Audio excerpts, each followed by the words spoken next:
Yeah, now let's hope some people pop in. Right, right, right, right. There were All a right, few guys. people that were in there, Yeah, so exactly, exactly. We were already getting the roll, and mhm, but unfortunately, I was doing it on a computer, and it did not let me to do the. I guess you have to be monetized to have somebody mm, join on there. yeah, So let's just see. I'm gonna go on my computer and see if it's working all right. See how mm, we're looking here. Probably have to mute it. Yeah, we're looking good. okay. Now it's just a matter So of hoping some folks jump over. right, right, exactly. All right, Yeah, yeah. guys. Got Larry from Be Yourself Adventures here with Travel Zombie, and shows one person. We'll get there. Mhm, We'll get there. So, but you can hear me, you can see me, you can whatever. I was not planning for doing this on my phone. We got three people. So if you guys let me know in chat who's here. And again, I want to invite Travel Zombie. And Mike is here. Awesome. All right, mhm. guys. Let's see, top chat. So can you input on yours for the chat? Can you type in there or no? Maybe let me see. I I just hit a button that said hi, so I don't know if I can. Yeah, I don't see an option for me to type in the Yeah, chat. I don't need it. Oh, you did say hi, so that did Yeah, there was work a button as there that said I could say hi, but nothing else. So right. Oh, that's yeah, funny. yeah, All right. right. So sorry guys about the setup, but we tried to go live on the computer, but unfortunately, I guess you have to be monetized to be able to have somebody else join you, like Travel Zombie. All right, so welcome in everybody. We got Kevin Theme Park Adventure. We got Mike, who's chatty blogger, MS, and we got my friend Travel Zombie. That's him. First time. All Hey, right, everybody. so yeah, go ahead and tell everybody in chat a little bit about yourself. So I, if you guys have seen, Scott on tape, Jacob the Carpetbag, or Adam the Woo, um, those are guys that have kind of inspired me in the way that I do things and the kind of stuff that I want to do on my channel. And so I've done a couple of famous graves, I've done some museums, going to be dabbling a little bit in true crime coming up soon, hopefully. Um, that'll be coming in probably the next couple of weeks. We'll be doing some stuff on not to spoil too much, but the Ernesto Miranda case. There'll be a series of videos on that. And Larry, we have one planned for later this year too. Right. We'll we'll we'll say that the video that you and I have planned is most excellent. Party on, dude. Party Yeah, on. right.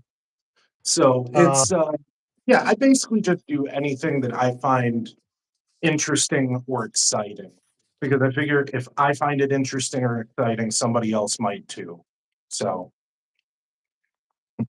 well, that's good. So, why you said why you got into YouTube is because of other YouTubers that you watch. Scott on Tape, Adam DeWoo, Carpetbagger, which is right now on the Alaska cruise mhm. with his, I think, fiance, and Yep, they're Jenny enjoying can. it.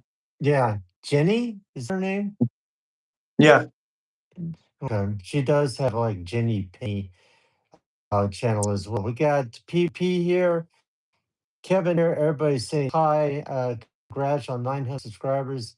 I appreciate that. That's another thing. We hit 900 subscribers. We're 100 away from 1,000.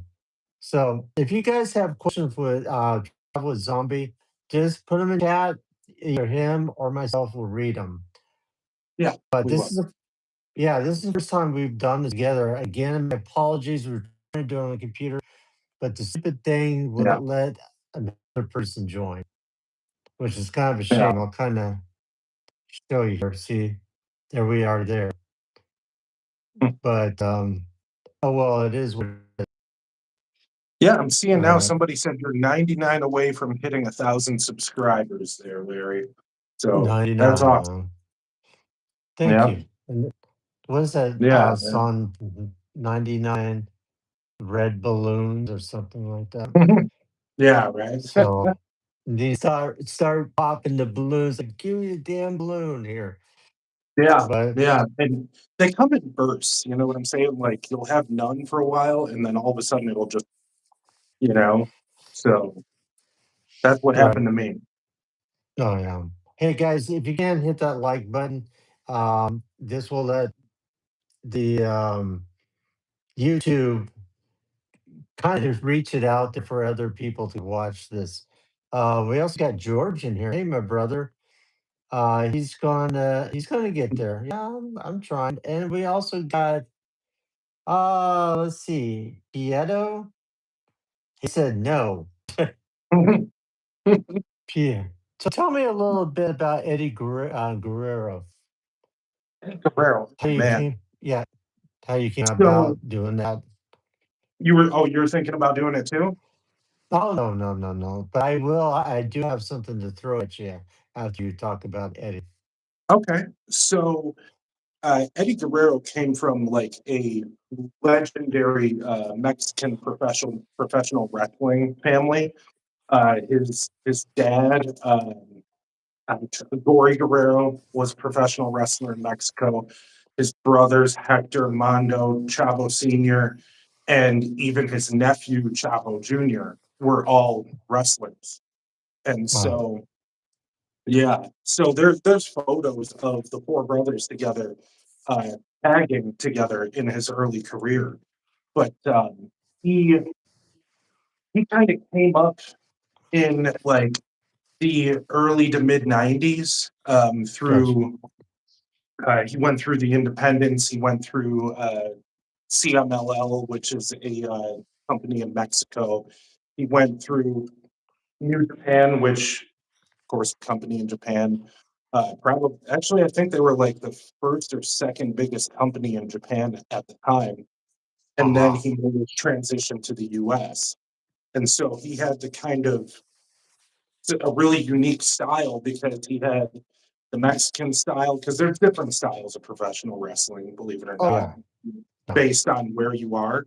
Mexico, they have lucha libre, which is like a lot of the bouncy, high flying, fast moving stuff. Japan, they have what's called strong style, so they're legitimately throwing hands with each other, just not Jeez. trying to like drop each other on their head, you know. Right. But and then American wrestling is kind of an amalgamation of all styles. So Like. Eddie had the blend of all three of those. So it made him really, really unique. Hmm. But he came up through companies like ECW, which was known for its extreme style of wrestling. I'm talking about they would put thumbtacks on a table and then light the table on fire and throw somebody through Good it. grief. That's Yeah. crazy. But the other side of that too is they also did the technical side. So you would have the crazy stuff. You would have the crazy stunts like the flaming tables and stuff like that. But then you would Right. also have the by the book mat wrestling on the same show.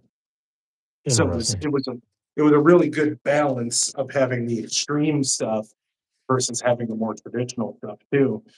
But Eddie got so good and so popular so fast that he ended up moving on to WCW, which was the number two wrestling company at the time. It was owned by Ted Turner, same guy that, you Right. know, TNT, TBS, CNN, all that.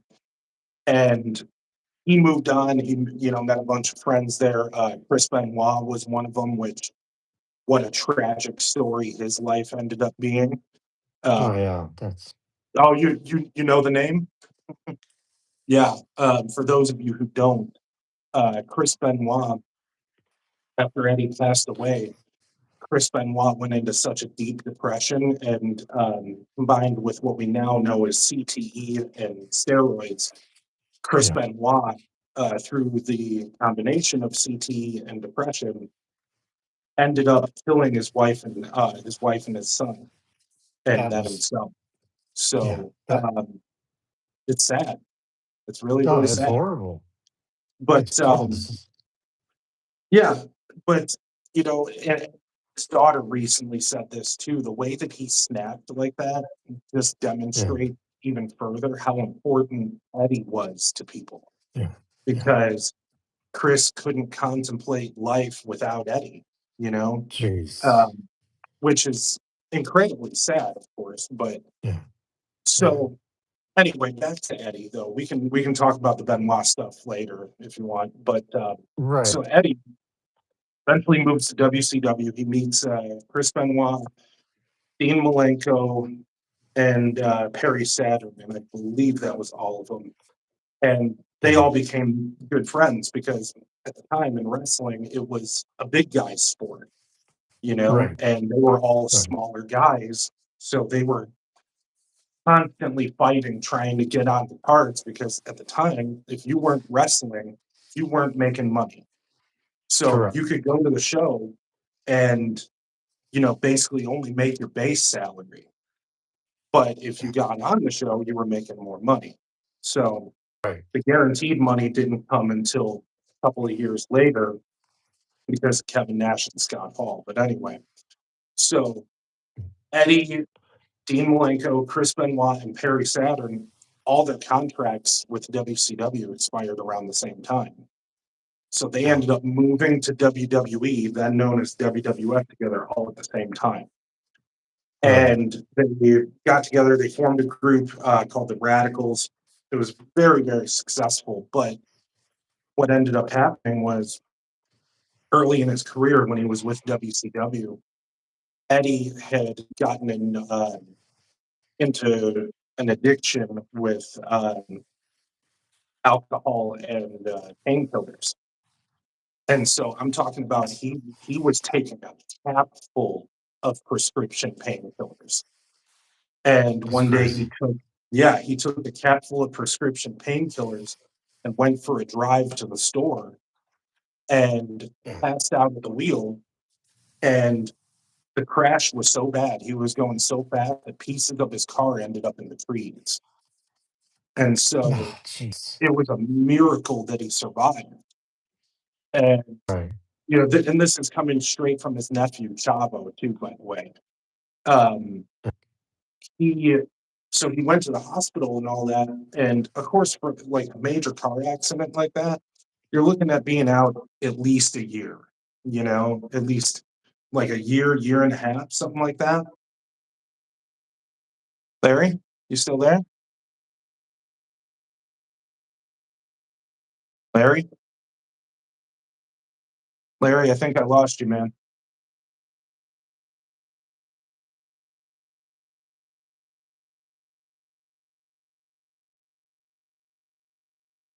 Guys, I don't know if you can still hear me, but let me try and text Larry real quick. Oh, his screen just went black.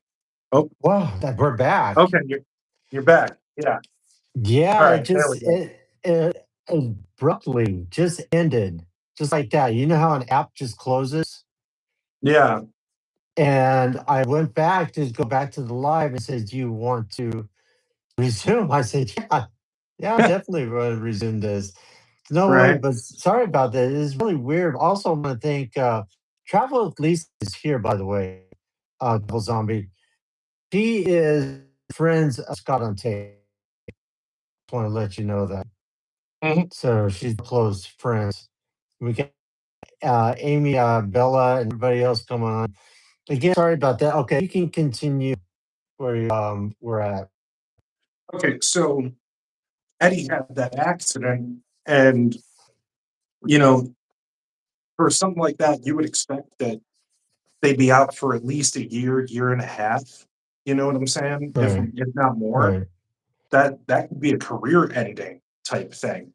Hmm. And but Eddie, because at the time, you know, even now, if a wrestler gets injured outside of the ring, the Right. company doesn't have to pay for it. They don't provide health insurance because they're not employees; they're independent contractors, which Right. is garbage, if you ask me. Because if you're going to restrict what Yeah. other work people can do, then they're not an independent contractor.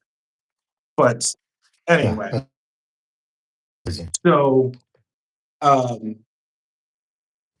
so Eddie, the concern back then when you would get injured is, am I going to lose my spot while I'm out injured? And so Eddie rushed Yeah. himself back from injury, and that's how he ended up getting addicted to painkillers, was because he was going into the ring still the victim of a car accident, and Right. and having to pop pain pills to get through every match. And so it No, escalated. that's traumatic. What's that? I say that's really traumatic Yeah, to have that. You're trying to do what you love to do, but then in your back corner, you have this accident that's always, with you. Also, yeah, you're in pain because of this. yeah. And so, you know, as he's in the middle of this addiction is when he moves over to WWE. Now, nowadays, Right. if that were a thing, like nowadays they're doing a full health workup, drug tests, everything before they sign anybody. But this Yeah. was back in, early 2000s, late 90s. So that wasn't Yeah. really a thing back then. But so he got there to WWE, and things just started to snowball as time went on. And eventually he showed Right. up to a Monday Night Raw broadcast drunk. And his friends at the time, the guys that he came over with, Dean Malenko specifically said that they had gotten tired of covering for him, you know? And Yeah. so he he ended up at that episode of Raw running straight into the I think it was president of talent, vice president of talent relations, Jim Ross. And Yeah. so Jim Ross saw Eddie drunk backstage at Raw, sent him home, and then they fired him the next day. And Oh, but don't jeez. worry, this the story has a happy ending, believe it or not. Oh, Well, happy good. happy-ish, as happy as it can Yeah. be for a story where somebody dies. But so Yeah. Yeah. Eddie, he used that time off. He would go and get booked on little independent wrestling shows across the country and stuff. And the whole time WWE was watching, like they were paying attention. They have scouts all across the country. And so, they would have scouts at shows that he was on and stuff. And, people that used to work Right. there would, give reports on how he's doing and stuff. So, like, it's not like they didn't want him. They wanted him to get his life right first. So, anyway, as that's happening, he he says he just because I saw a documentary that he did, and he talked about his sobriety in the interview for that documentary. He said, "I just woke up one day and the sun was brighter, and he realized that, oh, we lost Larry again. Oh, That's, there you are. that's twice now. Yeah, but so anyway, Eddie says, I just woke up one day and the sun was brighter, and he said, if I say I got to stay sober for the rest of my life, that seems like an impossible mountain to climb. But if I Right. say I got to stay sober for today, I can do that. You know, Yeah. and so that's what he did. And eventually, WWE got wind that he was doing well, that he was sober. And by the Yeah. way, his family had left him too because it had gotten Oh, so bad. His wife and his gosh. kids left. And it got to the point, and Vicky, his widow, she just recently talked about this. There was a point after he had left WWE where he had OD'd on their couch, and and she was, about to take the kids to school, and Yeah. she um, she said as they were about to walk out the door, she heard Eddie kind of gurgling right on the couch, and Yeah. she could have gone and rolled him over, but she was so fed up at that point that it was like, you know what, God, if you're gonna take him, just take him, And then Sure. she and then she Wow. and then she walked out the door with the kids, and Eddie was still alive when he came back, thankfully. And Yeah. so Eddie eventually got the call to come back to WWE, and after forget how long it was, but once they saw that he really was, all together and all there again, they Yeah. actually gave him what we call a push, like a creative push to the top of the Hmm. card that he had never had before. He Oh got wow. more popular than he had ever been. Uh, he did this promo. He was in a feud with Brock Lesnar. Yes, that Brock Lesnar, the former UFC heavyweight champion Brock Lesnar. Um, Oh Although gosh. this was, of course, um, this was before Lesnar was UFC champion and all that. But Yeah. he did this promo where Brock Lesnar, he gave this super cheesy promo where he's like, "I hope you're like, I hope you're addicted, Eddie. I hope you're addicted to losing." Right? Oh my And gosh. yeah, but I mean, it sounds terrible, but like it was in wrestling terms, it's just cheesy. You know what I'm saying? Because Yeah. there's no Right. real substance to it. And for whatever Yeah. reason, Eddie Guerrero took that microphone and he may as well have lit it on fire because what he said, what he went off on for about the next 2 minutes or so, there was nothing anybody could say to him. He straight up dropped the mic and walked off after he finished. But he basically said, "Yeah, I'm an addict. I'm addicted." Nice. What's up? You still there? Oh, nothing. Good. Okay, I thought Oh you yeah. glitched. You good? Yeah. I'm good. You good? Yeah, I'm good. But Okay. the line that Eddie hit that I'll never forget is, "Yeah, Brock, I am addicted. I'm addicted to the high that I get from these people when I walk out here every night." You know?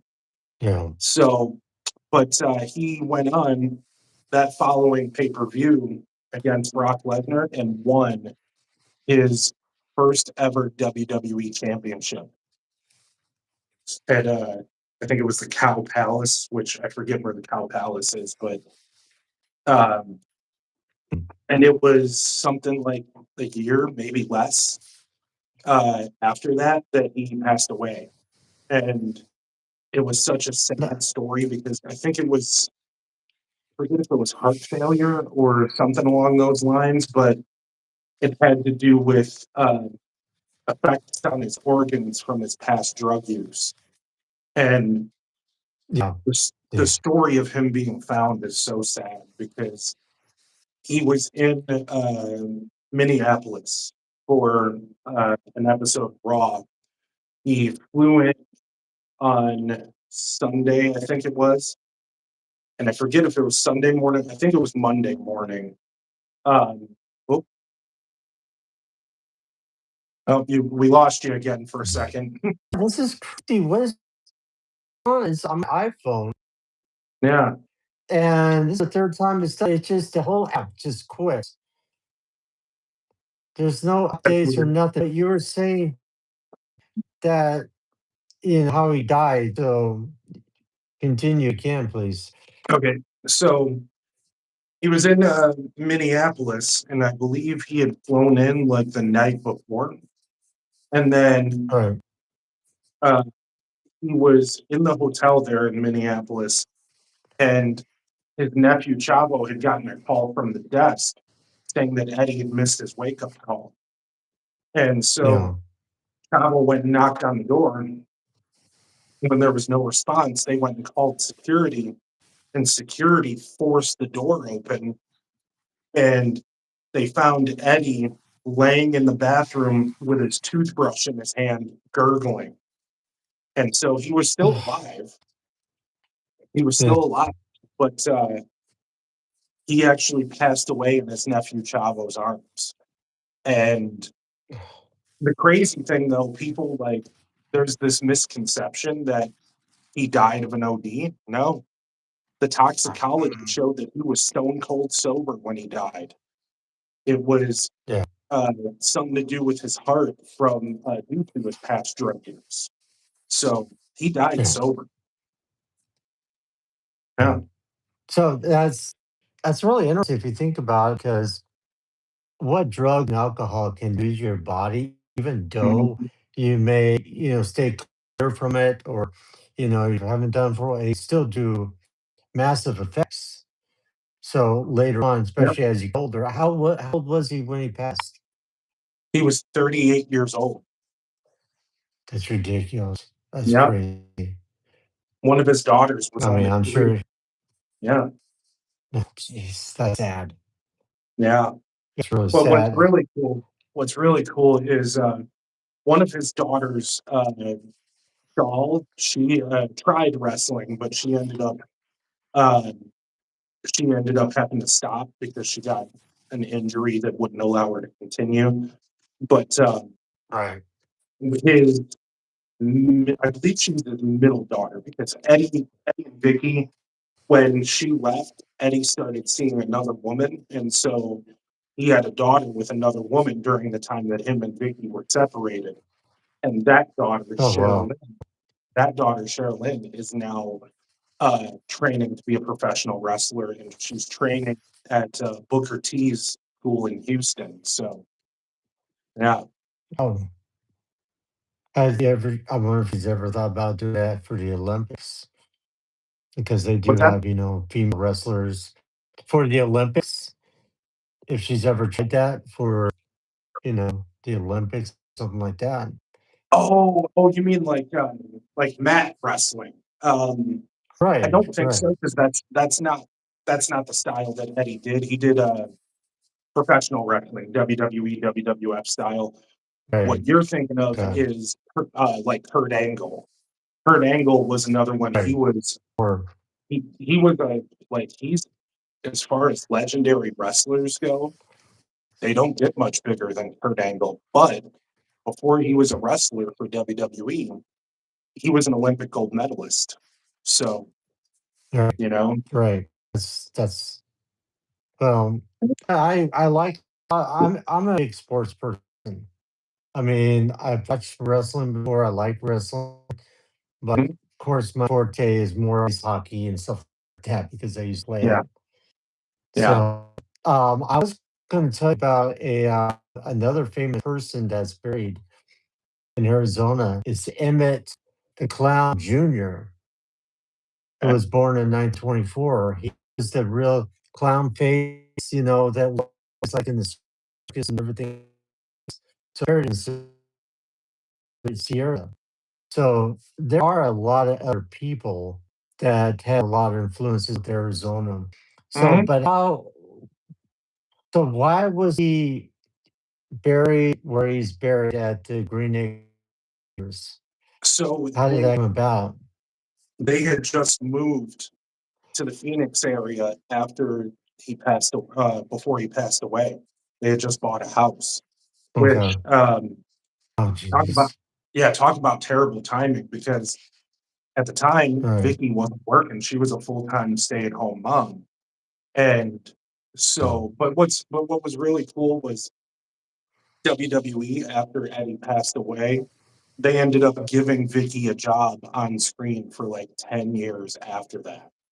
So Oh, wow. so that she could pay the bills and raise the kids and all that, so I'm not a fan of everything that they do, but that was really, really cool of them to do that for Eddie's family.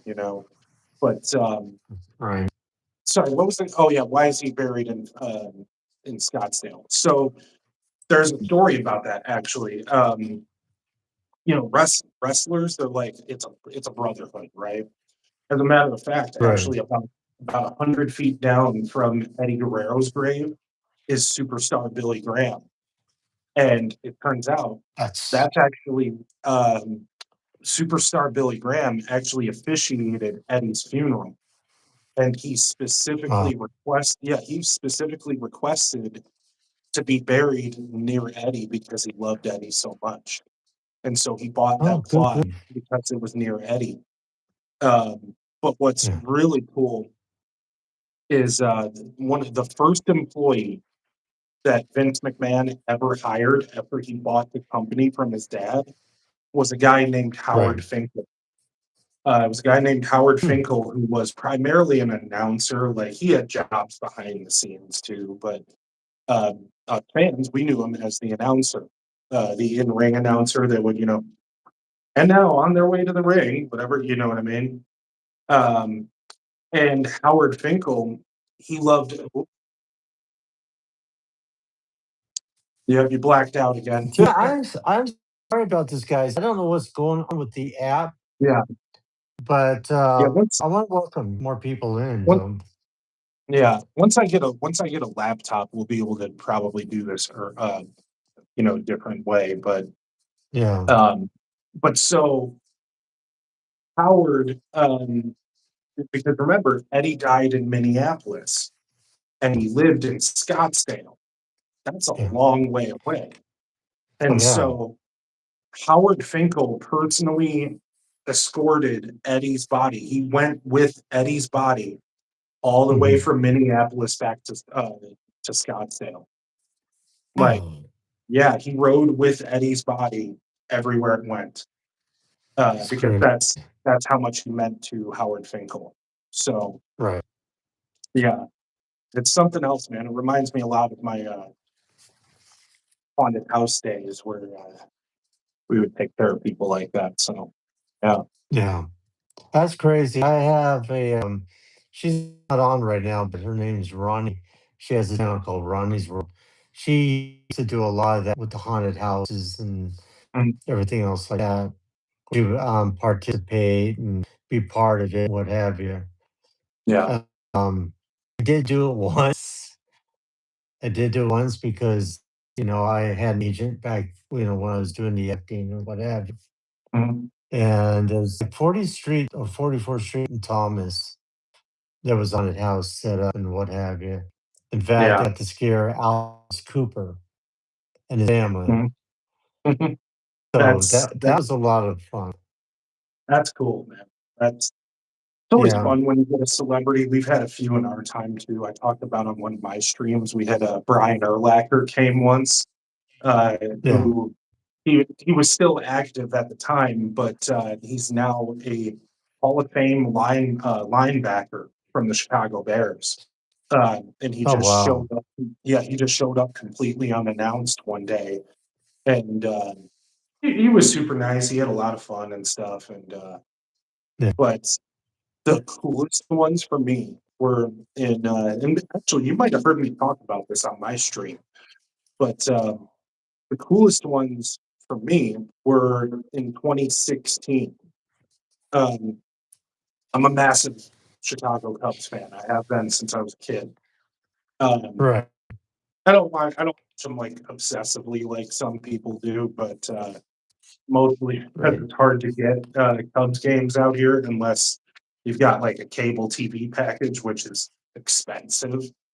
right, right. But anyway, so 2016, the beginning of the month, professional sports, especially during playoffs, but they do have it throughout the season, but especially in the playoffs, they have a curfew where Yeah, players are not allowed out after a certain time before a game day.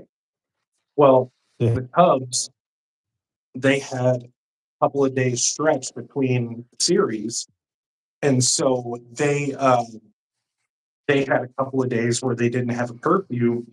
So a bunch of them started going around to local haunted houses all over northern Illinois. And Wow. so we are there, and I have no idea who's coming. Call and they didn't call and tell us in advance or anything like that. They just They just show showed up. up. It's, Yeah, and yeah, so which is a little bit annoying because like it would have been so much smoother if he would have called and told us. But anyway, yeah. so Well, when they that do that, hmm, pretty cool. and That's it's pretty cool. so when they do that, they have a procedure for that because like I R- should explain, the company that I worked for is like the haunted houses that we do are big budget, multi-million dollar attractions. Right, So right. uh, these are attractions that do thousands of people in a night. Yeah. Sometimes 5 to 10,000 people. It got yeah, Jeez. it got to the point where they were selling so many tickets that they actually had to limit the number of tickets they sold, which was never a thing before because it was getting to the point where you still there, Larry? Oh, I think we lost you again. Yep, we lost Larry again. There we go. Thank you for joining. Right? Jeez, my gosh, what is going on? I mean, this is updated. There shouldn't be. I've never had this problem when I've gone Yeah, live. But thinking about the haunted house because when I did one, this is like one of those ones you just throw up real quick and then kind of yeah, tear it down. Nothing like what you're talking about. yeah. Ours were different because we didn't own the land, but we owned the building. At Right. least the most recent location. The one that they still have now, they don't own the land, but they own the building. They lease the land from the park district. Gotcha. But the one previously where this story takes place, um, our partner owned the land and Hmm. he owned the haunted house itself. Oh wow. He just contracted us out to operate it for him and design Oh, it and stuff like that. But he retained ownership of basically everything. So anyway, we ended up our company ended up buying it later on, and so it still exists somewhere. Somebody still owns it, but they just right. don't have a place to put it right now. But Gotcha. anyway, so again, they didn't call and tell us they were coming or anything. They just showed up, and so the protocol for that because you don't want a celebrity showing up and getting mobbed in a tent full of 1,000 people, right? Correct. So, Correct. so what they do when a celebrity shows up is they will empty out the entire haunted house. They will stop letting people in Yeah. to so that way they can just take this whatever celebrity and put them straight in and they won't be bothered by anybody. They'll get their own essentially private show. And Yeah. so he so they arrive and they empty out the haunted house and they're not telling us who was here, at least not Interesting. most of us anyway. And so Right. the first manager that I see, because I noticed right away when the flow stopped because Yeah. we have checkpoints throughout the show because it's you go at your own pace, right? And Correct.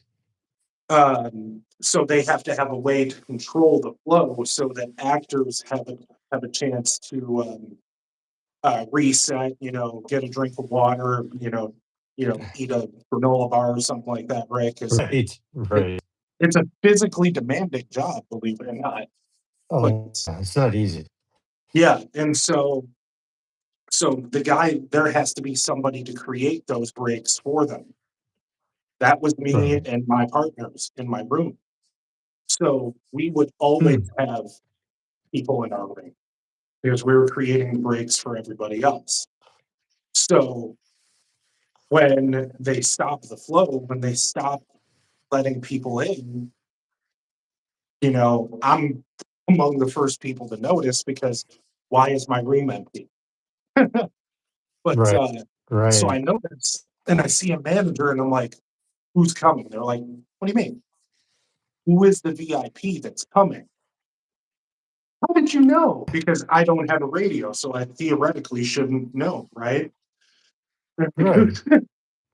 How do you know there's a VIP coming? I'm like, because I'm not stupid. So Yeah. Right. so anyway, Right. they're like, I can't tell you. And they keep moving.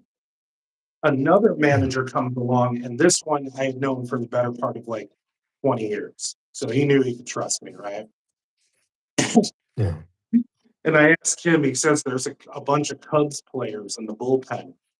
Bullpen is the area that they put people in right before they let them into the intro scene. Right. And Right. so, so like, who specifically, like which Cubs players? Because that's going to determine to the level of what level I'm going to freak out. Right. um, Nice. but Nice. he said he doesn't know because he doesn't watch baseball. So they come in, and I right away recognize the very first face that I see, Addison Russell of the Chicago Cubs. And I found out later on because I didn't get a good look at everybody's face, but it was Addison Russell, Matt Caesar, and Justin Grimm of the Chicago Cubs. And they were super cool. But I'll tell you what, Well, you blacked out again.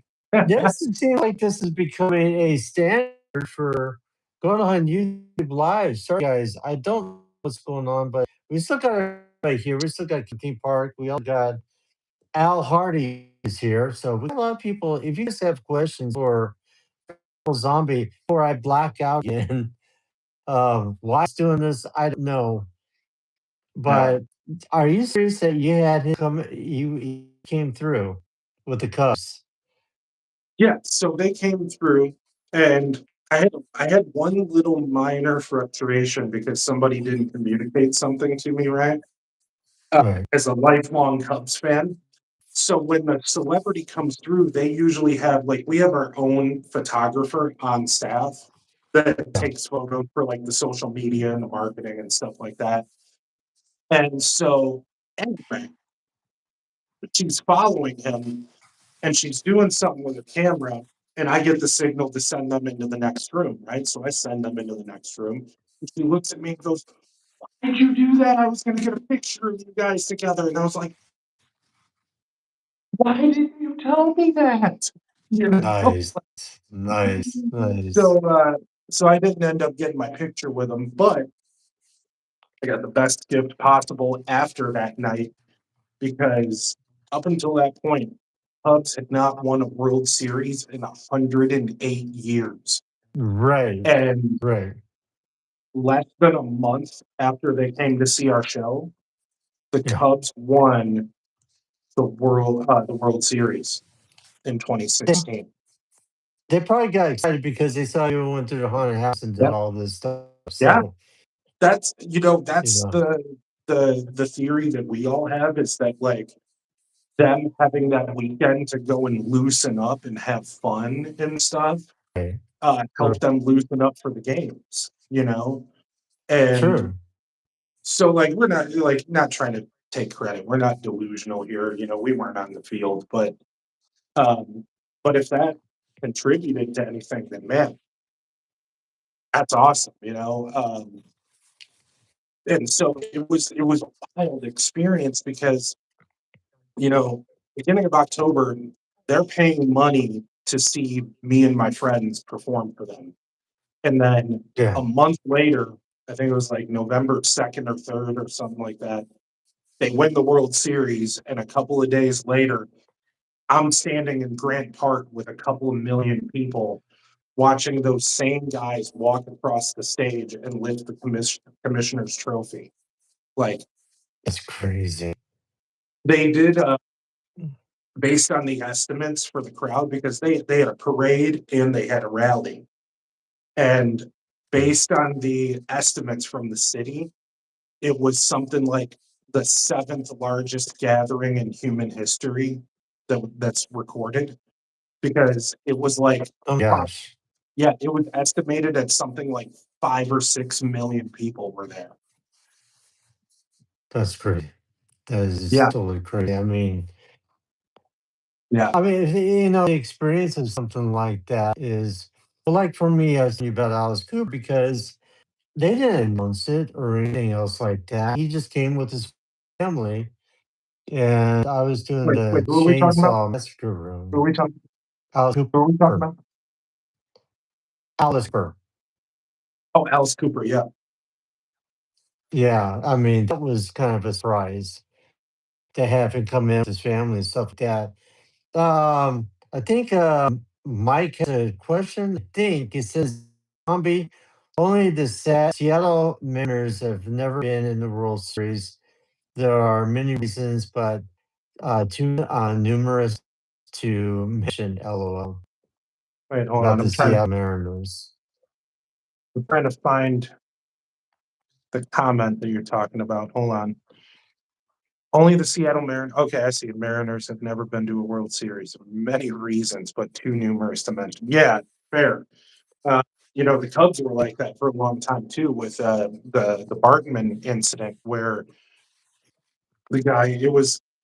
It's debated whether or not he was at fault. I personally don't believe that he was.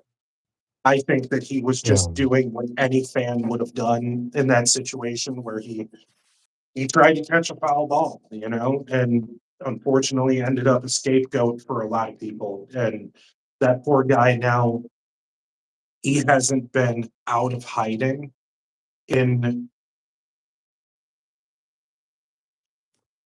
There Boy, we go. this is starting to really get to me right now because this is Yeah, insane.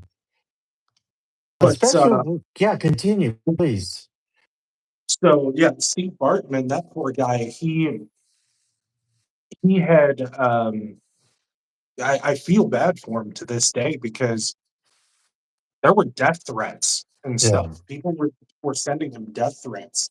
No. And he said, "Oh, Alice Cooper's a cousin from your father's side of the family. That's awesome." I actually did a video and Larry, you saw this one. I did a video at the Musical Instrument Museum.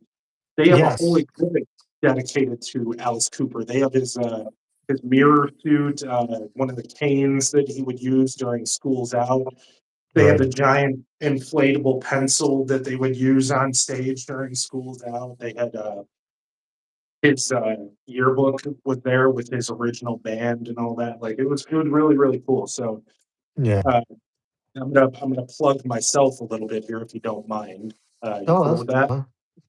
Yeah. So if you guys want to go and see that, go over to my channel and go ahead and give that video a watch. It's a little bit rough because they wouldn't let me bring in my normal camera here. Right. So I had to shoot it with my phone, which was a bit of a pain, but because I got that big old brick of a Galaxy S24 Ultra. Oh my But gosh. yeah, so it's a big bulky phone. And Right. Right. then They can and then plus, let hmm, right. They let you bring, that in, stuff like that. But something small like the Pocket yeah, Osmos or something like that. yeah, seriously, look at how small that is. Yeah. And they got a Yeah. problem with that, but that big old brick of a phone is Yeah. fine. It doesn't make any That's sense. no, no, But no, no. yeah, and it's like they said, "Oh, it's the stabilizer that's the issue." Oh, was a fun show? What? Thank you. Yeah, they said it's the stabilizer that's the issue. And it's like, so you're fine with you're fine with, video, but Right. what you have a problem with is the video looking good. Yeah. Yeah. So you That want your museum to look worse on Yeah, camera? like this when it's up and down, you're walking Yeah, or trying to hold it still, what have you. There's no stabilizers in the phones. right, right. Like Oh, I have a phone gimbal here, but they wouldn't allow me in. I guarantee you they wouldn't allow me in with that either. So it's right. like, what are we doing, guys? I mean, and I'm not going to argue with anybody when I go Mm, and they have these policies because you're just wasting your breath. They're not going to change your policy. But No. so anyway, what I what I usually would tell them, and I mentioned this to somebody that worked there too. Google actually did a study on this, and their Right. study that concluded that people are more likely to buy tickets to an attraction after they've seen long form videos on that attraction. So, Oh yeah. because and I'm the same way. I wouldn't have known about the musical instrument museum if I hadn't seen Jordan the Lion's video there. Oh, you did see his video. Okay. Yeah, I I saw Jordan the wondered how you Lion. knew about it. Yeah, up Pleasant Valley Picker said, "See you later. See you later. Thanks for coming." But Hey, thanks, BBB. but anyway, so so yeah, it's like if I can try to educate somebody on something like that, then I will. But Yeah. it's a thing where it's like I'm trying to help you guys because yeah, maybe somebody that lives in New York that sees my video isn't going to fly out here just to go to your museum. But if they're coming here Yeah. for another Right. reason to visit somebody or something like that, then they might see my video and go, "Hey, go there when we were in Arizona," you know? And Yeah. so that's and Scott, he understands too that places have their rules and you want people to buy tickets and stuff like that. And Yeah. I agree. I just Yeah. have a little bit different of a viewpoint on it. Um, Yeah. and I think you would probably be on board with me as well. Oh yeah. I am because the thing about it is, a lot of YouTubers do bring phones in because they figure they can get away with more with filming and stuff like that. But on the flip side, you can get the quality of the video unless you go into the editing program, try to get it a little stabilized on jerking and moving and everything like that. But people like to see like this to experience. Some can't do it. Some people Mhm. can't go there and be part of this and go check out. Say they would go see Niagara Falls, they'll never be able to, but at least to watch it on the Yeah, video. yeah, So exactly. things like that. But again, guys, sorry about this. I don't know what YouTube is doing or the app or the phone or what have you, but it shouldn't do this. It shouldn't just all and just make me disappear. But Mike says top three Cooper say Cooper tunes for me is Only Women Bleed, School's Out, and Welcome to My Nightmare. Yeah. Well, there's also Billionaire Dollar Baby, which was done with Donovan, who was a singer back in the 60s and early 70s. So that Oh, was done with him. I had something to tell you too, Larry. So you heard me mention a couple of times that one of the greeters at my local Walmart here is a subscriber Yeah, to the channel, watches everything that I do. He watches all the lives and all that, right? He actually said he's going to awesome. watch this today.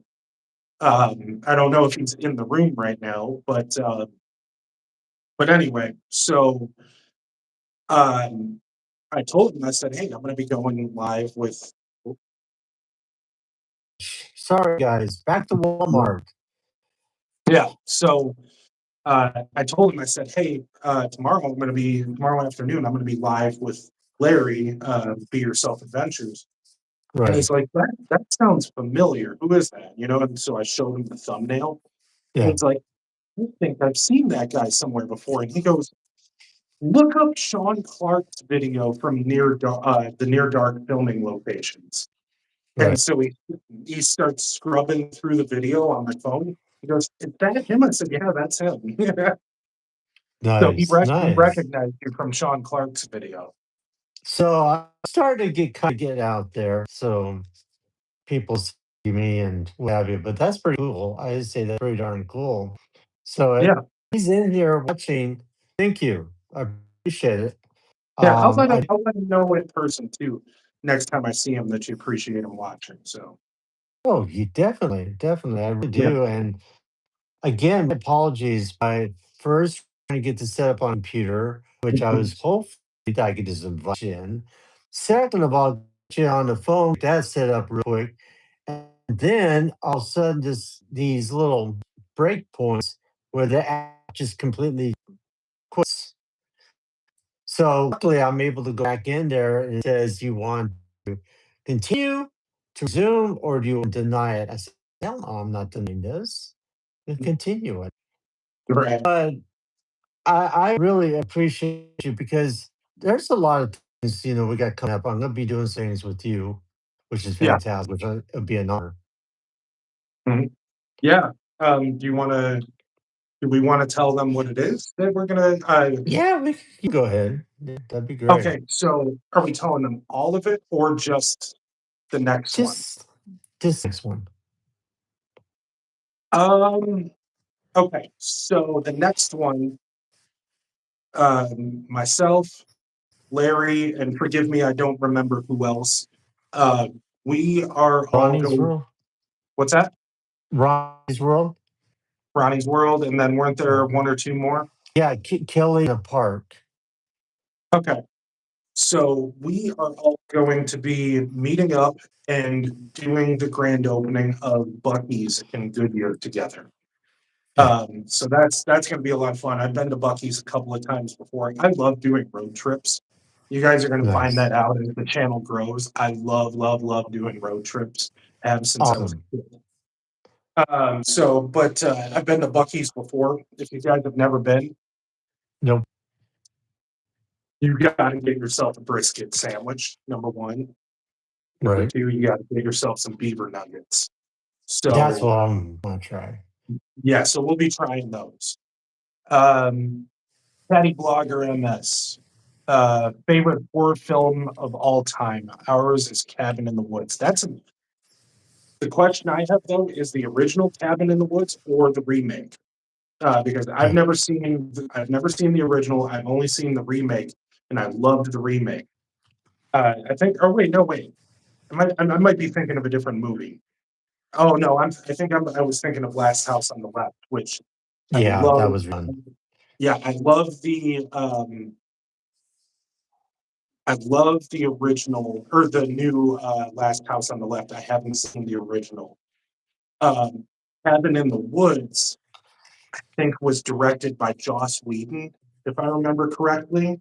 I think so. I think so. Uh, I loved that one because that one was so good because it perfectly balanced the comedy with the horror. They would use the comedy to disarm you for the horror. So, Right. and that's something that we do a lot in the haunted house world. Is people too many haunted houses think that every haunted house should be scared. You No, know, no, when no. really what people are paying for is they're paying for a night out. They're paying for entertainment. They're not just paying to be scared. So Right, right. we would use comedy and storytelling and all that and get you immersed in the atmosphere to then disarm you for the next scare. So we would make you Nice. laugh and then something would, right? But And anyway, then you get scared, yeah, scared yeah, stuff. because Yeah. that gives you that much deeper scare that goes from to you know. But so anyway, favorite horror movie. Man, I haven't. There's a lot, admittedly, that I haven't seen. Oh, See what okay, happened? See what happened? You did that. yeah, It ended up shutting it down. So I don't know. I'm gonna have to figure out a different way to do this. yeah, Now you're on your phone, right? yeah. I'm on my phone. Yeah, Yeah, I'll have to figure out a different way to do this. yeah, But yeah, the scary part is like, I did the Chainsaw Massacre room, and I was yeah, like the hillbilly guy. I go like this, your mom's gonna pick some pie. You're gonna love it. This kind get a little funny character in there. Yeah, In the door, you got to knock on that door because mom's gonna come out and boom, boom, boom, boom, you got yeah, other face comes out. So yeah. yeah. Well, as far as favorite horror movie, so I didn't get to watch horror movies when I grew up. My parents wouldn't let me watch them, and so I kind of had to play catch up in that respect as I grew Okay. up. Um, I love the Nightmare on Elm Street series a lot. Oh yeah. Yeah. Those are Yeah. incredible. In fact, here's something we can touch on that'll uh, kill a little bit more time. My former boss from the haunted house is actually friends with Robert Englund. Oh no So way. yeah, he so that the way that happened was on occasion because the boss that I had, and this is why I look at haunted houses from a theatrical perspective. He Right. was a theater major from Southern Illinois University, so he produced haunted houses from the angle of like a filmmaker or a stage director and whatnot. Right. Right. And so for him, that's why our haunted houses were story heavy. It's not just here's a clown. Okay, now you're in a swamp. Now you're in Yeah. Egyptian tomb or whatever. Everything was one long cohesive story. But Yeah. so he would occasionally fund short films, that him and his friends and whatnot, and sometimes even us would work on. Yeah. I worked on a couple of them. And so one of those was a movie called The Mole Man of Belmont Avenue. Oh And nice. yeah, that one I did not work on, but a lot of people that I know did, a lot of people that I'm very good friends with did. Yeah. And as the boss tells it, he was on the phone with his casting director because they had like an agency that would do the casting for them. And Right. he was describing this character that he had called Mr. Confab. And he's describing the character, and he tells the lady, I want to get an actor like Robert Englund. And the lady on the other end of the phone says, well, how about Robert Englund? Oh no way. Seriously? And so, yeah, so they sent Robert Englund the script, and he loved it. And a couple of days Oh later, wow. the boss is on the phone with Robert Englund, and Robert Englund is telling the boss like what kind of wardrobe he wants for the character and stuff like that. Um, Wow. yeah, and so he was only on set for like a couple of days, but Yeah. from what I understood, like they were very adamant before he came to set, telling people no Nightmare on Elm Street stuff, no like don't be fangirling over this guy. We got to be Right. professional. Every single person on set ignored that rule. Oh my gosh. Seriously? And so they That's all brought, crazy. their Nightmare on Elm Street DVDs and shirts and stuff. And it was so funny because they were so adamant about it and nobody followed that rule. Yeah. And he signed everything. He took pictures with everybody. He never had, he That's had crazy. not one complaint about doing that for people. He he was so Yeah. gracious and so kind, but he played one funny joke on the boss and some of the crew because Right. the boss he was director, producer, and starring in the movie. He was a writer, so like he had like four or five different roles in that movie. So he had to be Nice. there on set the entire time, right? Right. And so they would go out to dinner after they had wrapped for the day. And it still makes me laugh. But Robert, his call time, hello, his call Hey Ronnie. time, hey, Ronnie, nice to see you. Thanks for coming. But Robert, he his call time was much later because all he had to do was act, right? And Right. so what Robert would do is he would take them all out to dinner and he'd pay for everybody's, dinner and drinks and stuff, right? But what he would do is, oh, we lost Larry Sorry, again. I am losing track on this. How many times this happened? Yeah, right. But so Robert, what he would do is he would get these people all wrapped up and enveloped in telling stories from the set of Nightmare on Elm Street. Right. And he would get these people out, and he would keep them out later and later and later. And the later they went, the more they drank, right? Oh, And so nice. he would get these people drunk and keep them out late, knowing that they had an early call time the next day. So they'd all be hungover coming to set, and Oh he'd be my coming to god. work fresh as a daisy. Nice, nice, nice. That's funny. Now Yeah, the thing with Robert England, because when he was at doing the Monster Party, I think it was 2023 or something like that with Sean Clark.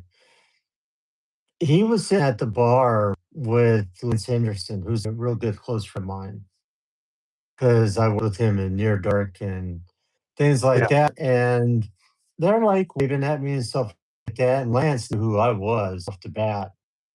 And yeah, I thought, maybe I should go over. Maybe I shouldn't, because they're sitting at the bar, just right, having a good old time laughing and what have you. I went, no, I'm not going to do it. I'm going to interrupt them. So I'm yeah, going to let them enjoy their time before they start sitting there signing all the autographs, stuff like that. But he seems mm, like he's a really, really genuine, really good person. yeah, yeah. That's what I've heard too. Is that he was extremely gracious. He's one of Yeah, those people who realizes that without those people approaching him for photos and autographs, he wouldn't have the life that right. he had. So Yeah, that's to me that's the life. That's the attitude that people in his position should have. yeah, Um, and oh, yeah, and it I love the fact that he is still as renowned today as he was in the 80s and 90s because you want to reward that because like are you kidding me? Robert England in what in his 70s, 60s, 70s, being part of yeah. Stranger He's Things, you know, right, being part of Stranger right, Things, the biggest show of the 2020s, you know? So right. that He started in a TV show called The Visitors. He yeah. was a sci show. Mhm. Yeah. He So I, and I'll tell you what, you and I should do Mad Monster though. I have to make yeah, sure that I have to make sure that I can afford to do it, but we should explore the idea of doing it too, because you know if Sean's gonna be there or no. yeah, he already told me he's going to last year. Unfortunately, he couldn't be there, but this year he is. Oh, It's gonna be at the Renaissance Hotel yeah. this July. Oh, okay. So maybe that's another thing that we could do. That is not the other for Yeah, those of you watching, that is not the other thing that we were talking about, by the way. right, Um, right. but you'll know about that when the time comes. But but yeah, it's because I'd love to meet Sean and stuff because I love his content too. Like I talked about Adam the Woo, talked about Scott on Yeah, Tape, Carpetbagger, Don Clark. right. He reminds me a lot of my haunted house people. Uh, Oh because wow. they all have stories like that too. Like I've volunteered at a a horror convention like that before, where we have Yeah. one in Illinois. It's called Flashback Weekend, and it is run by a family. Their names are Mike and Mia, I believe, if I remember correctly. They own a local drive-in theater. And now the Oh problem cool. with owning a drive-in theater in Illinois, especially northern Illinois, is you can really only operate it certain times of the year. Like you can, you can do it in the winter, but people are gonna have to leave their cars running for the whole movie and all that, but Right, so right. so anyway, when they had bought the movie, theater, it was, way, way run down, needed a lot of repairs and stuff, and was on the verge of going under, and so they started Flashback Weekend to raise funds to save the theater, and they've just kept, Flashback Weekend going since. We lost we It's, lost Larry. There you are. it's on the verge going on. Sorry, guys. Everybody, good afternoon. John, Q, Ronnie, thank you for everybody. Kevin. Okay, continue about Yeah, his verge of going under. yeah, and so the company that I did, the haunted house with, it's called Zombie Army Productions, and they don't do just haunted houses. They also do, dark themed events. Right. Like we've done, the Chicago Zombie Prom before, which is so Nice. much fun. Like they That's haven't done it in quite a while now, but it is so much fun. Um, but one of the things they did was they partnered with Flashback Weekend, and good. so at every convention, you know this having been to them, Larry. Every celebrity at every convention has a handler. That's Oh somebody that's yeah. responsible for their money, for selling their photo ops and their autographs, making sure they get Right. to and from the panels on time and stuff like that. Right. And so Paul was well, we had a couple of roles really, but primarily we were providing the handlers for Flashback Weekend. And so most of the people that I knew that worked Flashback Weekend were, you know, sitting with people like Lance Henriksen, Oh wow. sitting with people like Kane Hodder, we'll say, Jason Voorhees. And they would get to sit there for an entire weekend and just talk to these people. That's Um, crazy. yeah. And I have a friend that has an even crazier job than that, or had an even crazier job than that. But we can save that for later or for another stream or whatever. But Right. so Right. anyway, my job, I was a runner for everybody. So if somebody was locked down to a location and couldn't leave that location, but they needed something, I was the Yeah. guy that went and got it and brought it to them, right? And Gotcha. so I was just constantly walking the show floor and, checking on our people and stuff. And um, one of my jobs, they were hosting movie screenings down at the theater down the street. But the problem Hmm. was they had no way to get the celebrities from the hotel to the movie theater. And so Really? our company, we had a company bus, and it's not a big bus, it's one of the shorter ones, right? Not quite like the short bus, but it's, slightly Kind of like a longer. shuttle. Yeah. Yeah. And this thing was customized too. Like they fully gutted it, took all the original seats out. They put a TV in there. They put a crazy sound system, LED lights. They painted the Nice. ceiling blood red. It's on the outside, it's army green with the company name on it. They have, grading over the windows and stuff like that. It looks really cool. Um, but it's not very cool. It does not have air conditioning. So, um, Oh, geez. yeah, Seriously. so Wow. imagine driving through Chicago in that thing in the middle of June, right next to Lake Yeah. Michigan. But No. so anyway, uh, oh, and that thing is basically a rolling museum these days because everybody that appears at Flashback Weekend now, they have to Hmm. come. Well, they don't have to, but they're invited to come onto the bus and sign the inside of the bus. So, like, Oh, that's cool. Robert England didn't just sign the bus. He actually drew a picture of himself as Freddy Krueger inside of the bus. Yeah. Oh, that's crazy. Mhm. Yeah, That's but crazy. No, it's So let me real quick just finish this story. There's only a little bit more to it.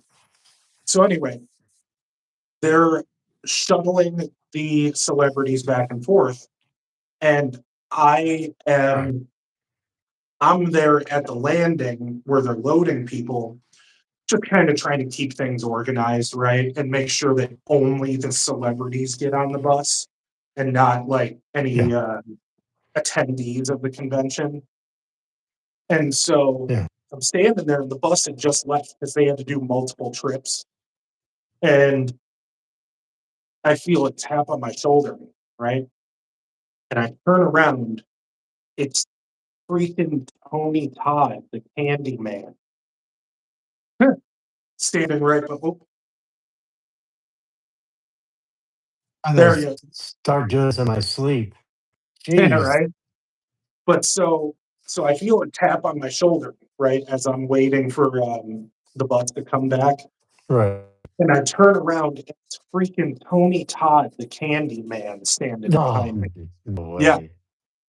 And he's like, uh, excuse me, is the bus gonna come back and get the rest of us? I said, yeah, they'll be back in just a few minutes, you know. Yeah. So it wasn't like not any kind of groundbreaking conversation, but like this idea of tap, tap, tap, turn around, and there's the candy man behind you. Oh my Like, gosh. and that same weekend, I had another funny one, which was between two of the actors from Rob Zombie's Halloween. No, get So, out here. what's that? I said, seriously. Wow. Yeah. So, anyway, I'm in the bathroom, and in walks Ken Torrey was his name. He was the dude. He played the trucker Joe Grizzly that Hmm. Michael gets his jumpsuit from. Okay. And a few seconds later, behind him walks Tyler Mane, the guy that played Michael Myers in the movie. Oh, And jeez. like I'm there like washing my hands, and I'm kind of like seeing them talking to each other behind me in the bathroom because apparently they hadn't seen each other in a while since that. And I'm thinking in my head, like, the last time I saw these two together was on screen, and they were in a bathroom beating the absolute hell out of each other. You know, Oh my gosh. it It's was such a crazy. wild experience. Like, of course, I'm not going to approach either of them in that moment because weird. Oh yeah. Um, Yeah. but Tyler Maine, I did later run into him in the lobby, and I'm 6'5". Okay, Yeah. so I'm 6'5", 270 pounds. I'm a big dude. Yeah. Tyler Wow. Trust Maine, me. yeah, Tyler Maine made me look like a child, That's crazy. right?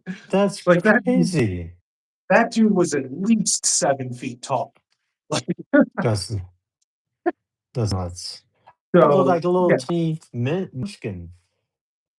yeah, right. But he was so nice though. Like some celebrities at those conventions, they're really like anal about no pictures away from the table, blah blah blah. You're gonna pay Right. me for this. And a lot of wrestlers are notorious for that too.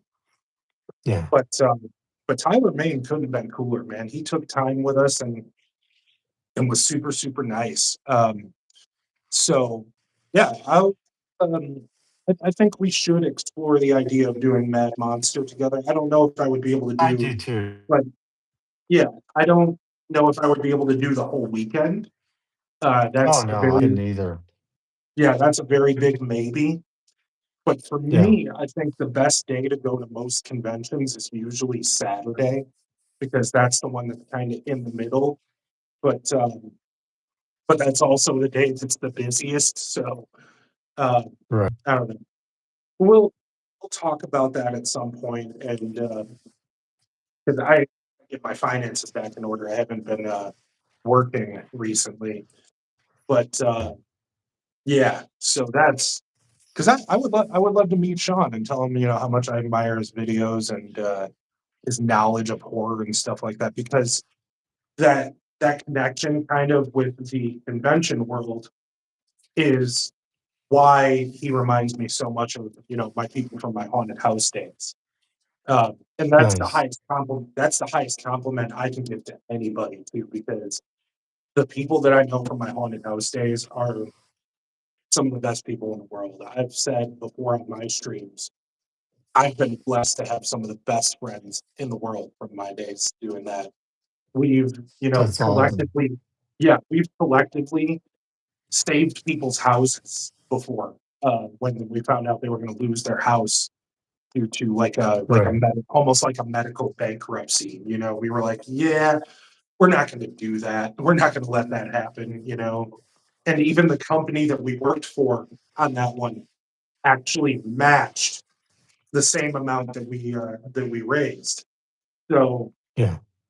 it was a situation where, yeah, we actors, yeah, we raised like $3,500, but the company donated $3,500 to match it. So, We'll see. There you go. so that like There's that a what's up?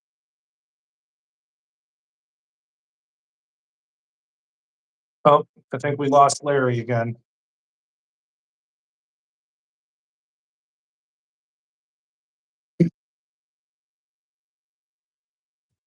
There you are. like I said, continue. Yeah, My gosh, no, I was but gonna try to think Mike had a question, a chatty vlogger question in here. yeah, my favorite band of all time. I don't know if you would call it band, but my favorite artist of all time by far is Garth Brooks. Cool. I and people think I'm joking when I say this, but I literally knew all of the words to "Friends in Low Places" at the age of 3. Oh my I was 3 gosh. 3 years old, and Wow. so, like, I have an inside joke with my parents that if I ever meet Garth, I have to tell him about how my parents' friends used to pay me $1 to sing "Friends in Low Places" for them, so I might owe Garth some royalties. No, jeez. Oh, that's funny. Right, but, That's but yeah, so I love Garth, I love Ozzy too, and I still love oh Ozzy's yeah. music, Yeah. and we were talking about Sean Clark, a little while ago. I Right. felt so bad for him when Ozzy passed, man, because, That was he tough.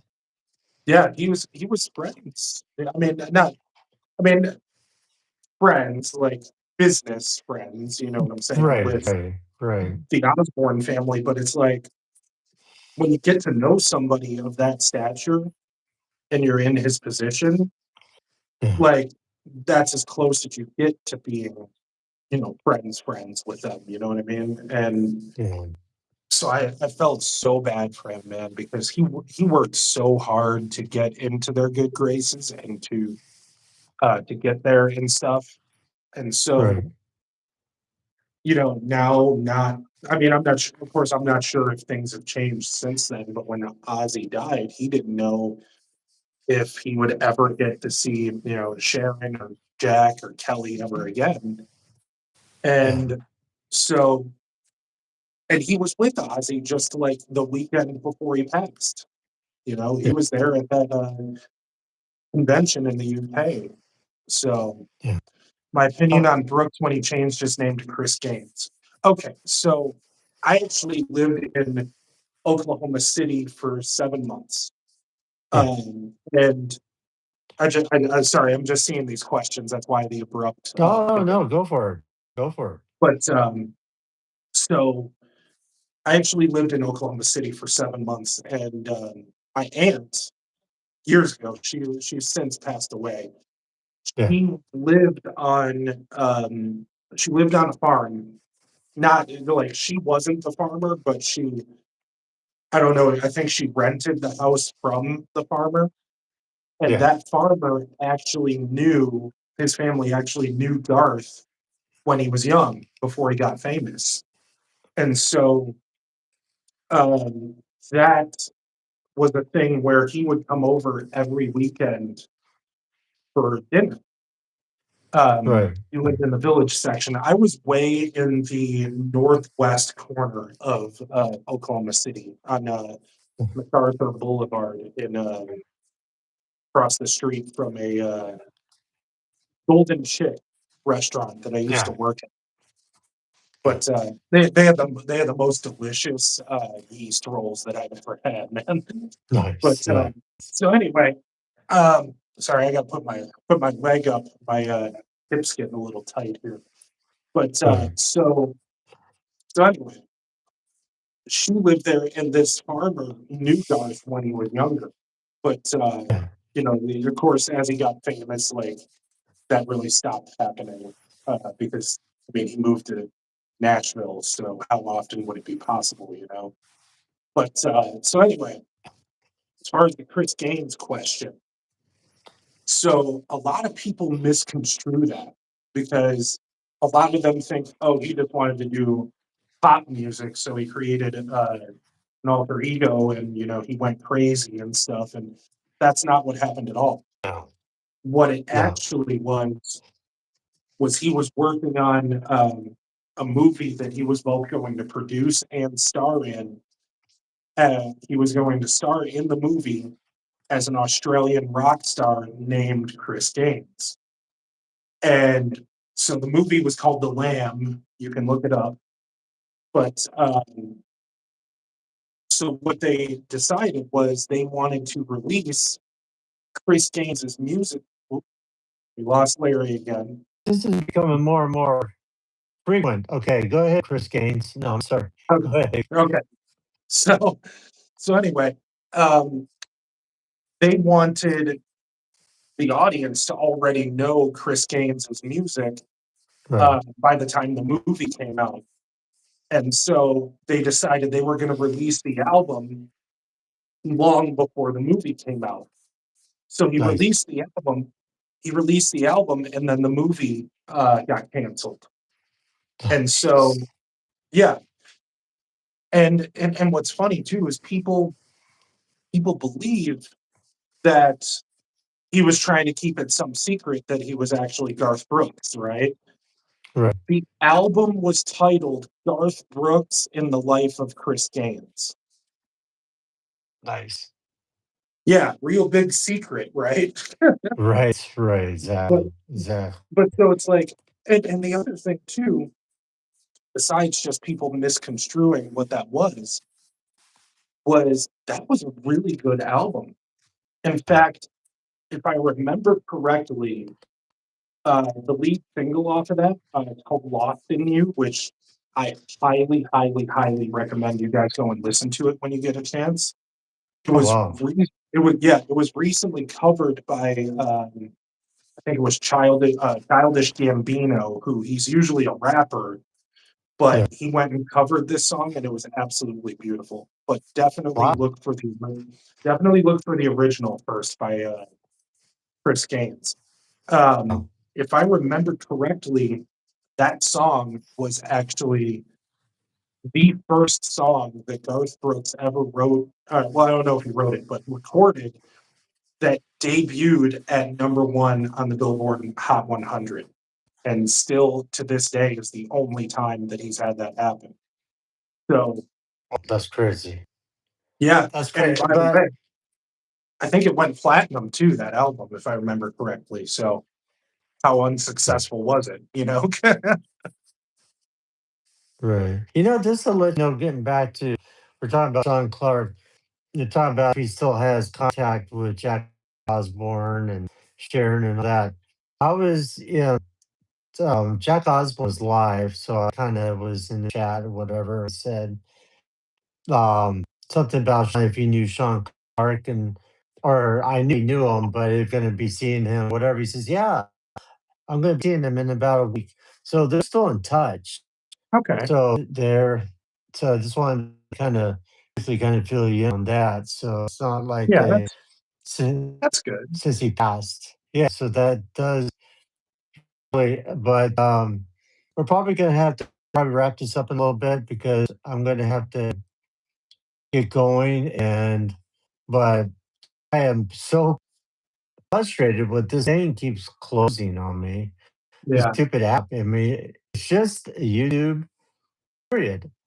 And I've been on YouTube Live. I've done this many times and I had this thing just constantly close out like this. yeah, But I mean, there's so many people in here right now, and we got Trooper Ducky in here. Great job, Larry. We got Canteen Park Adventures. We have Ronnie's World. Got Mike, Chad Blogger. We got PvP. You know, we got so many people come in here to see you, which is fantastic because you I got a lot of appreciate that. great stories. Yeah, Yeah, so we're going to be doing some really cool things together. yeah, And and I don't think we've mentioned this yet, but we haven't nailed down an exact date. But eventually, you're going to be on my channel, and we're going to be talking about your days working in the movie business and some other stuff. right, right. So that's going to be a lot of fun. I'm looking Mhm. forward to that. So, Yeah, but right now we got 8 people here watching. yeah, So if you guys get a chance, check out Travel Zombies channel. I did earlier put a link in chat. So if you can, and I would be honored to be on your channel. I would really yeah, appreciate that.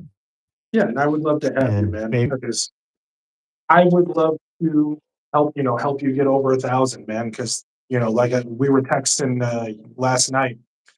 A rising tide lifts all boats, man. So you know, right. Well, I appreciate you. And again, uh, yeah, no problem. I hate keeping about budgies, but this has been a Mhm. crazy. Ron says less than 100 people for 1,000. Please subscribe. Yeah, So we're getting there. We're getting you're, there. you're gonna get there, Larry. And I got Kevin, faith. I appreciate it, my brother. I really do. Mhm. Kevin says my parents are almost done putting in the new floor in my sister's room. Well, that's pretty awesome. So, but thank you for being here. I really appreciate it. Oh, no problem. So, and I'm looking forward to all the adventures. So, Yeah, again, this has been crazy screwed up, day, but things happen for a reason, I guess. yeah, right. But anything else you want to kind of end with, or what happened? Um, I mean, go and check out my stuff and go and watch Larry's stuff too. Because I mean, for me right now, the only thing that's left that's holding me back as far as monetization is just the watch hours. So, you guys see something on my channel that, whoop, we lost Larry again, And no, I'm not trying to end this dream. No, right? I'm here. Right. But yeah, if you guys go over to my channel, you see something that looks interesting, please do watch it. Because the sooner I get monetized, the sooner I can start taking you guys places, man. And do the same for Larry too. Like if you're I don't see anybody, I don't think in the chat that came over from my channel that wasn't already subscribed to yours. But Hmm, that doesn't mean they're not watching, of course. Great, great. But anyway, um, do the same for Larry. If you guys aren't subscribed to channel link, I can't type in the chat for some reason, but my Yeah, channel yeah. name is Travel Zombie. It's that Let easy. me put it in there. Let me put it in there real quick. Okay. It's a good thing I got my computer open where I can Yeah, do this. I think So that's why there, a lot of people do like. Yeah, there it is. There you go. yeah, But so yeah, if you're here from my channel, even if if you're not subscribed to Larry, subscribe. Go and watch some of his stuff. He's got some good stuff on there. And we're going to be doing stuff together relatively soon, less than a month now, I think. right, right. And so yeah, be on the lookout for that. If you watch his, watch mine. If you watch mine, watch his. There you Because go. what because yeah, we're going to be doing this, similar content and stuff. In fact, in a lot of cases, we're going to be doing the same content, but Right, you're going to get different perspectives on that content from each of us. right, So, right. because you might have a different thought about something than I do. But so yeah, it's as I said with my channel, and I'm sure it's the same for yours, the sooner you get monetized, the sooner you'll be able to get out of state more often and go and show Right. these people more stuff. Well, it does help because it helps with the expenses.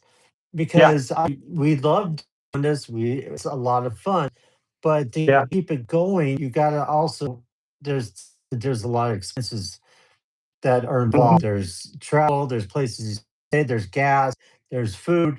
It's your typical stuff. yeah, But if you guys want to see this continue on, please help out. yeah, And it also gets people to watch more videos that haven't seen this channel before yeah, and yours. yeah. It's because like the Ernesto Miranda stuff that I have coming up, everything that I need to film for that video, it's 100% free. But Right. what's not free is the gas because it's Exactly. costing, $40 to $50 to fill up my 14-gallon tank nowadays. Yeah. Yeah. And so that, even if what we're filming is cheap, you Yeah. got to budget, you know, you got a budget for gas, you got a budget for food, you got a budget for something to drink, and it's like for me, I live in the West Valley.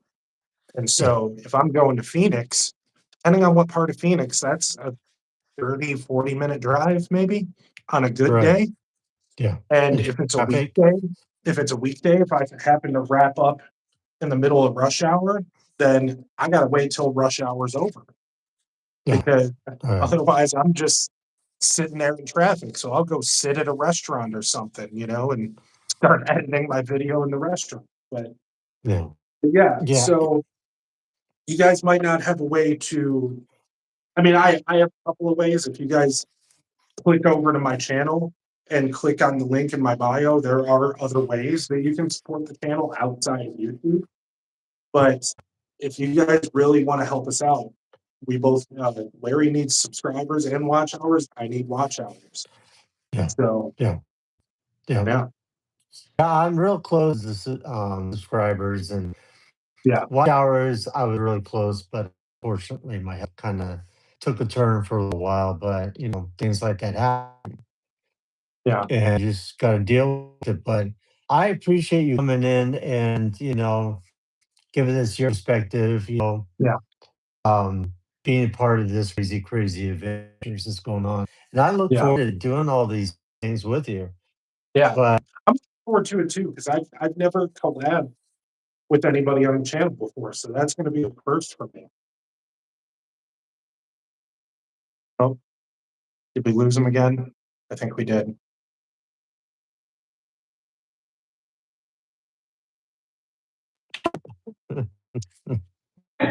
Hopefully, that's the last one. oh my gosh, crazy! My But gosh, yeah, as I was saying when you cut out, I'm excited for it too because that's going to be my first time collabing with somebody on the channel. I've never, yeah, I did one with Matthew, the reading at Eddie's grave, yeah, but yeah, but I wouldn't really call that a collab because he wasn't really shooting anything before, at that yeah. time. So yeah, I think what's be fun is when I did this with Sean, got to learn more about Sean. I mean, we're yeah, sitting in the car for all day long, and yeah, we're going to different locations, what have you. So it's not like we stay silent to listening to music like he likes, like I like that I have no idea. He likes yeah, the same music, and so things like that. You get to know the other person yeah, better as well. So it's just not Scott on tape. Go there. It's like, okay, Scott, I've seen you. I know you know who I am. Blah blah blah, so on and so on. But mhm, to see you finally in person and to be able to kind of, you know, it's different. Put it that way. It's a whole different yeah, experience. yeah, yeah. So It is. And that's why I'm glad that you and I connected too, yeah, is because we yeah, can expand each other's networks, and right. yeah, And Scott, I have to, Scott, I know you're not watching this, but if you are for some reason, we appreciate you because you did put some people together together. Yeah, And that's what the community is. It's just yeah, build a strong community with, your YouTubers, your friends, your family. yeah, yeah. That was one of the things that Adam the Woo was big on. Yeah. That he was very adamant about what he called the circle of goodness. And Yes. Adam would do videos with people he didn't even like. You know, Correct. Correct. and so because he just wanted the knowledge, I guess, that he put good into the world. And Yeah. Yeah. that's so. I mean, we're fortunate that we like each other. We get along very, very Sure. well. So, Yeah.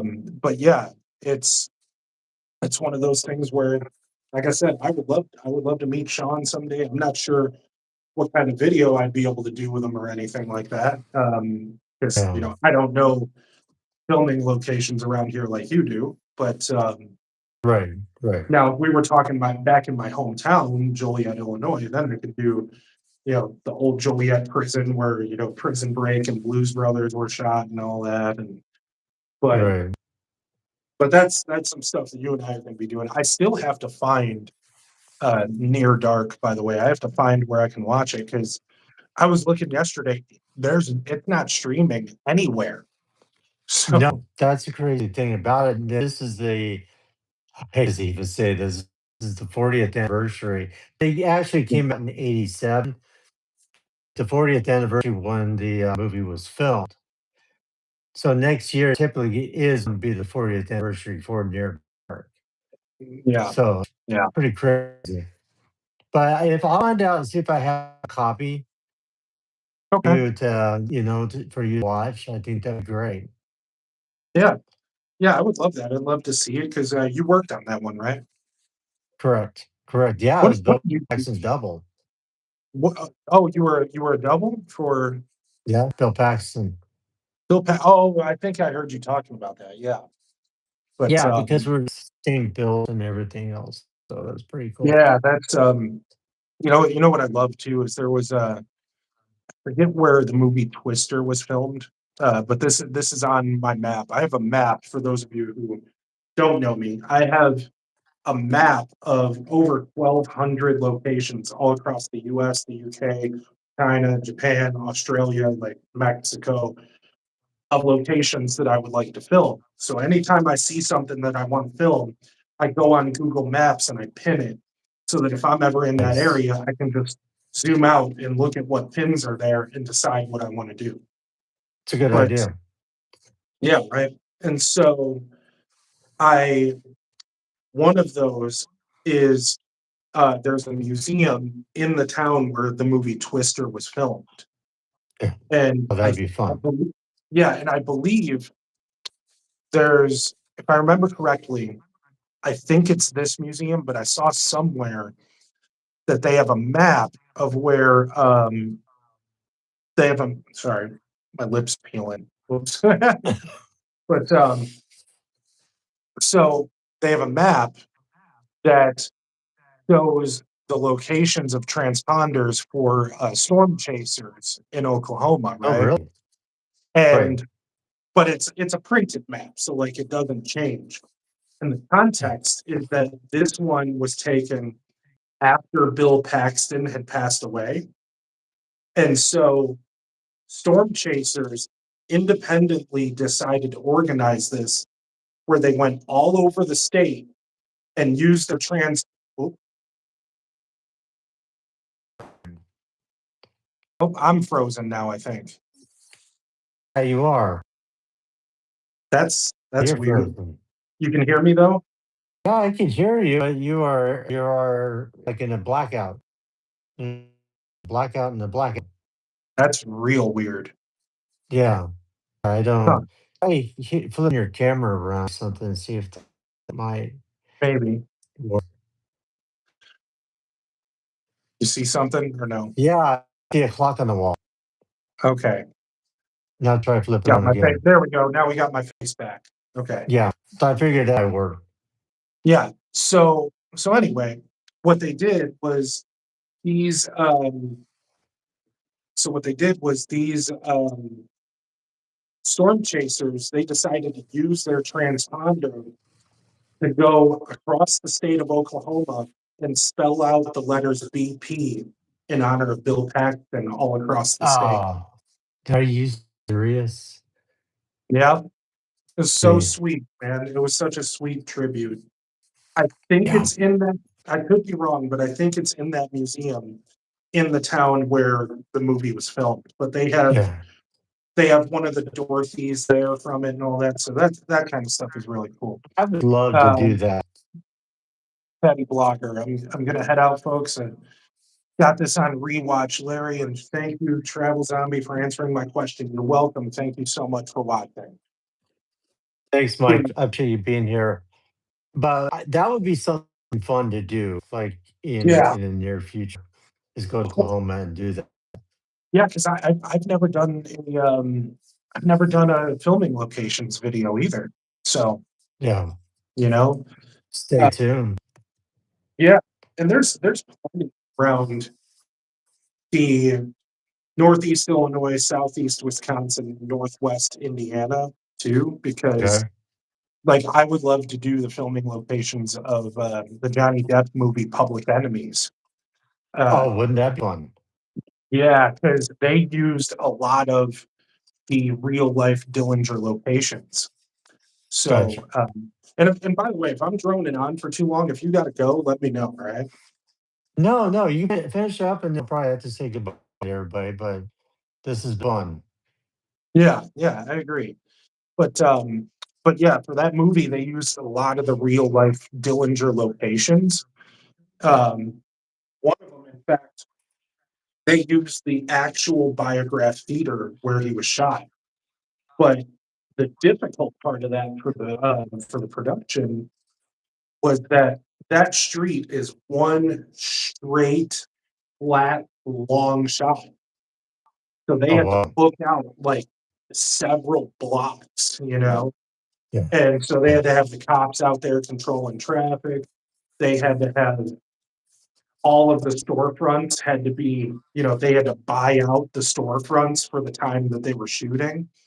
And That's great. they had to go and completely like redress their window displays and all that. And so it was it was a big project for them, man, because it was like Yeah. probably half mile, maybe mile long stretch that they had to do that Yeah. for.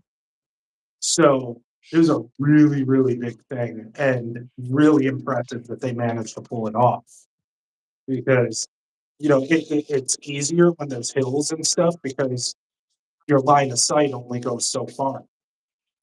But Right. Right. It's but yeah, it's it's kind of like actually it's what's like that? well, it's kind of like line of sight. It's like Beetlejuice or Goonies or something like that. Yeah. But Mm, you're talking about something that's you would almost use the studio to kind of get that yeah. shot, but they actually use three. Yeah. Yeah. It's but yeah, it's wild though how much history like that is packed into Chicago because Right. within like relatively walking distance really from where Dillinger was killed is the Yeah. former site of the St. Valentine's Day massacre, where Oh yeah. yeah, that's where members of the Capone gang, I forget who ran the North Side gang, but Capone ran the Yeah. South Side gang. And members of Capone's gang came in to this warehouse and murdered five guys up against the wall. They just mowed them down with you know, Last, hopefully, yeah, thing but here. yeah, they just they mowed down five guys with their Tommy guns. Yeah. Yeah. And so actually that wall, the wall where those men died, is Yeah. actually in the mob museum in Vegas now. Oh, it's So in Vegas. Wow. I know yeah, I saw a couple of cars in Prim. There's I think it's a Bonnie and Clyde car yeah, there. But yeah, I just think that'd be something fun to look at too because yeah, I'm interested.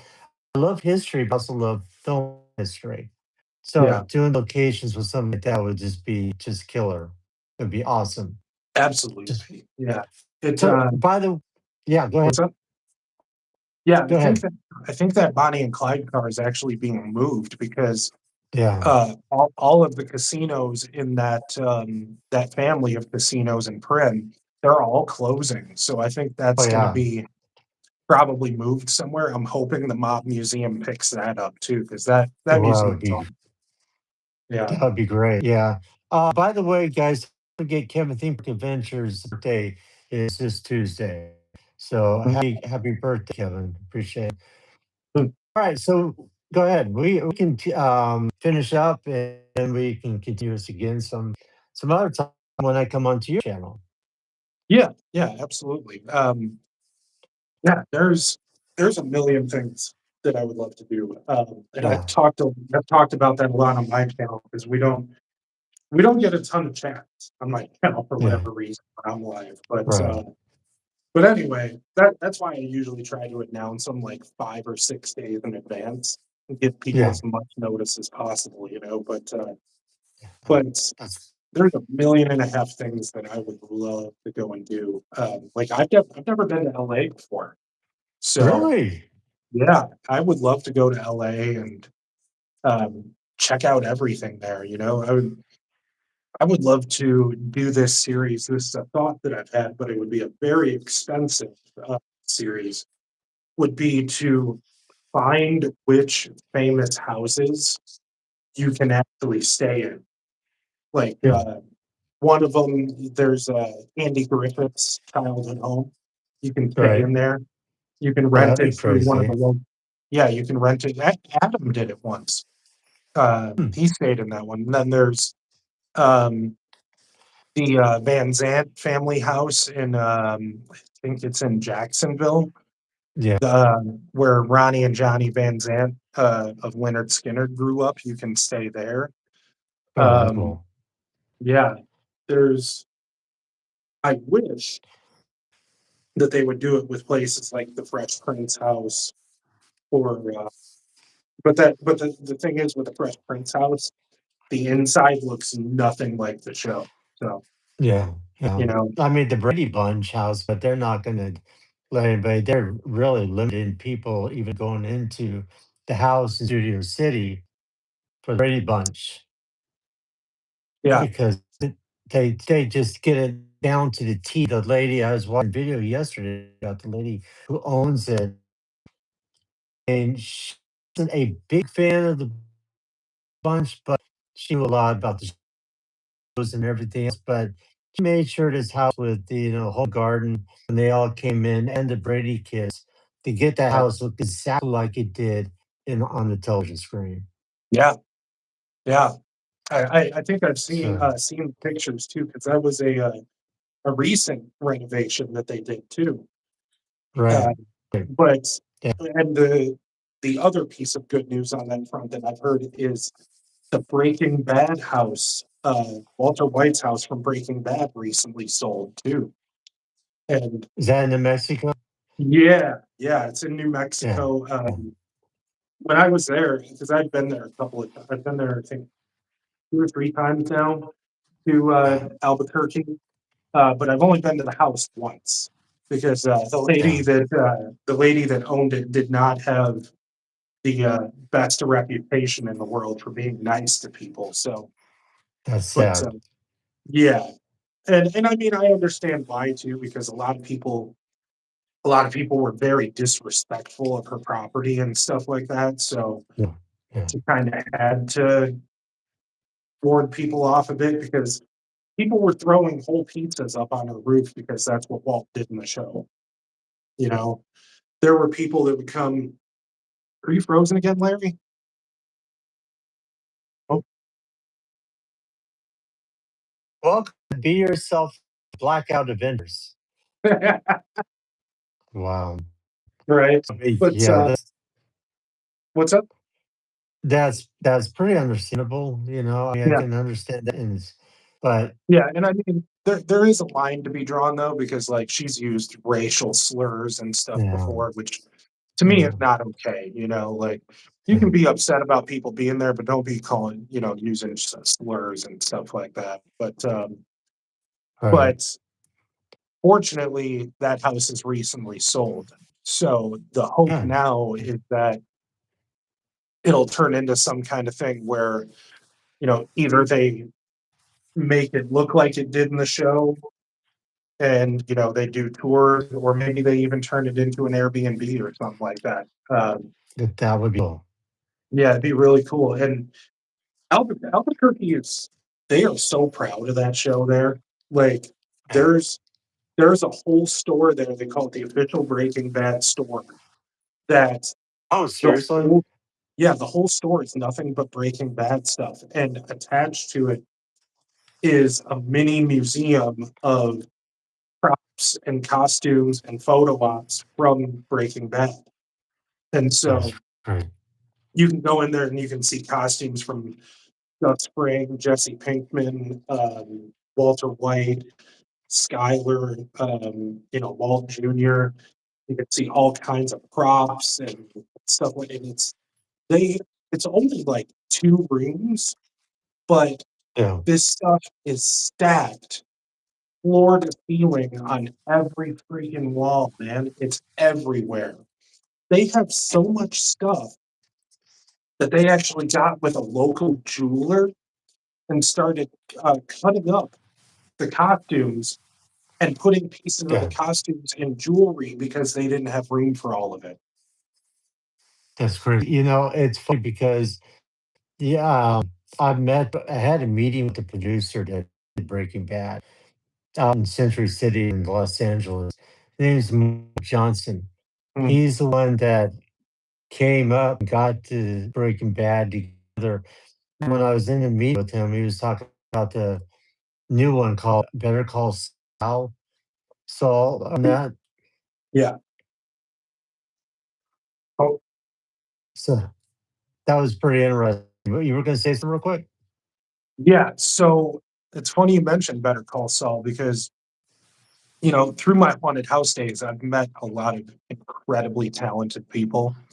And Right. because what we do employs a lot of the same skills that you need in Hollywood in different aspects of production, you end up Right. with friends that work on certain productions. And so, Oh, that's cool.